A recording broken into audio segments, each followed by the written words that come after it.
Welcome to Just in Time series with Vishwadharma. If you are first time visiting this channel, please do subscribe so that you can be part of this great thinkers club. Thinking is all that creates differentiation between the happiness and unhappiness, between knowledge and lack of knowledge, and between prosperity and poor economical situations, right? It's all in your thinking. So we promote right thinking through the best in class proven methods and our expertise and experience. So coming to this topic, innovation is an investment for the next generation's prosperity. Yes. Innovation, it means different things for different people, right? It means innovation is an investment property for the next generation's prosperity. Investment property. When this comes to the mind, generally at an individual level or at an organization level, institutions level, we tend to keep this as a low priority item, right? So what exactly the concept here or the topic is all about, and why this is important, right? So why is this important? So let me explain. Do you know that many people don't know what innovation is all about?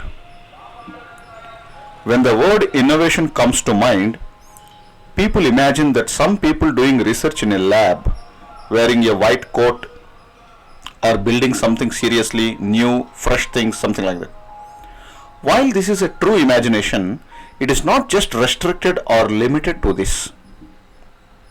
To better understand this concept, let me ask some self-reflection questions. What did you study during your student age? You studied languages, science, mathematics, computer science, etc. Correct? So who wrote those subjects? Who invented those techniques or methods or processes? Let's not say who invented them. We can say that who discovered those techniques, who developed those techniques. So what job are you doing? Let's say if you are a doctor, how did you become a doctor? Well, Vishwa, this is a simple question, right? By studying books, writing exams, doing practicals, lab practicals, etc., etc. The question is, did you write those academic textbooks? Did you develop those lab practical methods? Basically, all that subject knowledge is written by somebody else, someone, some people, correct? So you studied someone else's knowledge and then you wrote exams and cleared the exam. Then you started practicing the same and earning money. Yes or no? Let's say you are an engineer, a computer science engineer. What books you have studied? We can say that I studied C, C++, Java, Python, etc. So who developed these programming languages? There are some people, of course. So you studied someone else's innovation, correct? Someone else's innovation, someone else's method, someone else's thought, someone else's knowledge, someone else's products. If I ask you, what certifications are you possessing? You will say so and so certificate names, right? So those certifications belongs to some company, correct? Not your own certifications. Yes or no? It belongs to some companies, so they have developed or invented or built it, correct? To to sell their products, to make people learn about their products or services, they have created a certification platform or a criteria, and people started enrolling and then achieving these certifications. You earned some company product certifications and you got a nice job. Yes or no? Think about it. Now, what is the point here? The point here is your whole life, the very reason for your career, prosperity, financial growth, job is purely based on someone else's innovation, knowledge, or work. You learned someone else's works and you got a job. So, should we not say big thanks to all those people, experts, veterans, professionals, and those companies who have helped us in getting jobs and build our careers? Should we not say thanks? Absolutely yes, right? We should. Thanks is a small word indeed. Just look at your own resume. Look at the certifications. Those certifications belong to some companies, right? Someone else's products. Of course, you might have paid fee, spent time, energy, but that's for you, for your sake. Before we adapt any solution, right, which is far from our nature, far from us, did we do a thorough due diligence of what solutions we have internally? Be it within us, within your mind, within your family, friends, within your city, state, district, or country. Why do you need to look at the global always? Well, that's because of the market driven, right? Because the market is expecting these kind of skills or expectations or these kind of certifications or this kind of knowledge, this kind of professions. You have selected such type of knowledge. Now the key question is, what happens when these companies stop issuing certificates? What happens when these methods become obsolete? What happens when these companies do not exist? Let's say they get shut down or they shift to some other business. What happens when these techniques or knowledge or methods are becoming outdated and may not be suitable for the current and next generation? For example, landline mobiles, calculators, many products, right, that you can think about, basic mobile phones, the cell phones, right, initial days, not the smartphones. So these products were once very hot in the market. Yes or no? But it does not exist now. The old technology, products and goods are being replaced, and now it's being replaced very quickly. Correct? People are changing mobile phones once in 2 years or 3 years. Well, now if you keep waiting for someone else to innovate and then you learn it, your life or career is depending on someone else's products. Right? Is it a wise thing? Is it an intelligent solution or phenomenon? Absolutely not. So that's exactly why everyone, every organization and every country has to focus on local innovation. Your own innovation. Your own innovation serves like an oxygen. So we are creating products for the next generation to make use of and earn jobs, and they can make their career, profession, business out of it. Right? If we do innovate, we are creating such kind of products. So if you are just simply consuming the past, relying on consuming the past always, past methods, past innovations, right? And if you don't contribute anything back to society, what kind of innovation will be available for future generations? How can the future generations have jobs? When we don't innovate, when this generation, our generation don't innovate, how can the future generations will continue to grow. You know that the same innovation doesn't exist for a long time, right? So we need to evolve.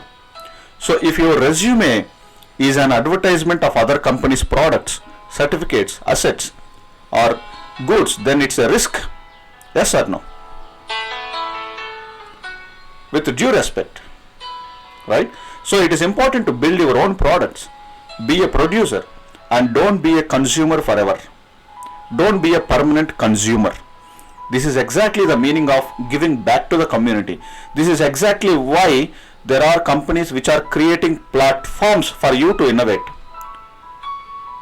They are creating platforms, development platforms for you to innovate your own products, your own apps, your own applications, and so on.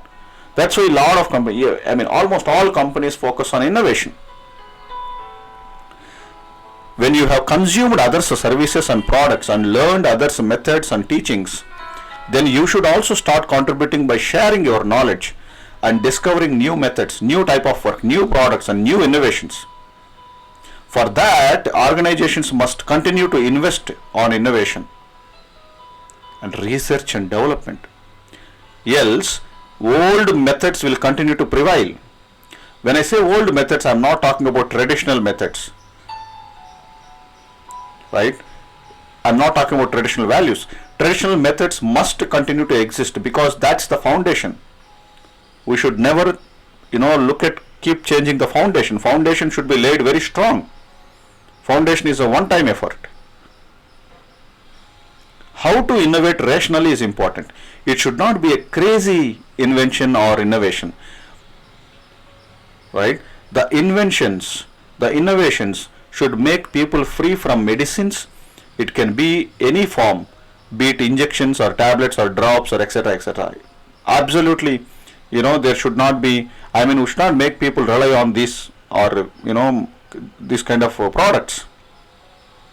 The innovation, the real meaning of innovation is to make them free from these and create a happy and prosperity and healthy, happy, prosperous life. Is it happening? It's a self-reflection question. And in fact, not just for people, right? It's not just, the world is not just belongs to people. The whole of nature and nature's property should be protected and preserved. You have seen the recent, some of the biggest movies, the blockbuster movies, the importance of preserving nature, right?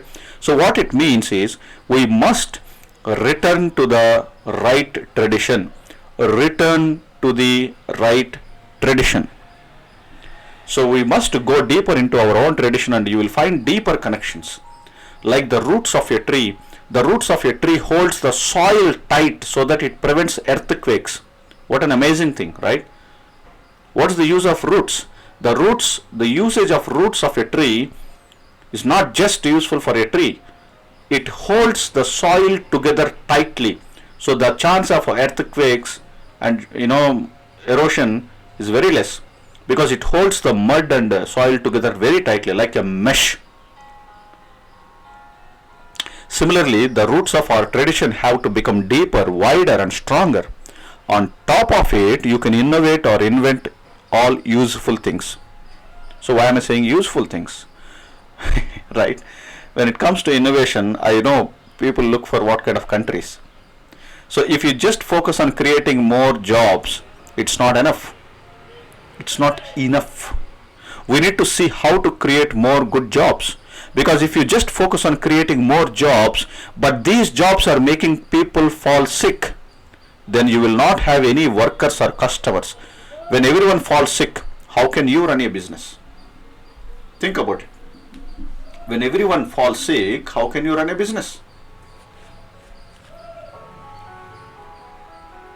So we must stop focusing on useless, irrational inventions. The inventions that make people dumb, that make people lazy, idle and spoil human mindset, humans physically and mentally.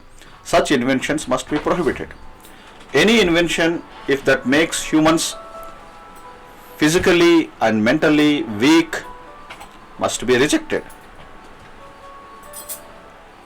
Any invention that makes nature and the ecosystem of nature disturbed must be rejected. So, ethics is always important. The responsible moral values. In India, that's called dharmam. I hope you find this podcast interesting. If you are a first time visitor to this channel, then subscribe. You can explore all our other podcasts. You will definitely find them interesting because that will make you think holistically. That's the beauty of systems thinking. We don't take any credit of these subjects. These are, the great inventions and methods that exist and openly for everybody to learn and understand. And it's a good exercise for your brain. So let's continue to focus on innovation, encourage innovation, and give preference to rational innovation, because that's an investment property for next generation, our children. Thank you.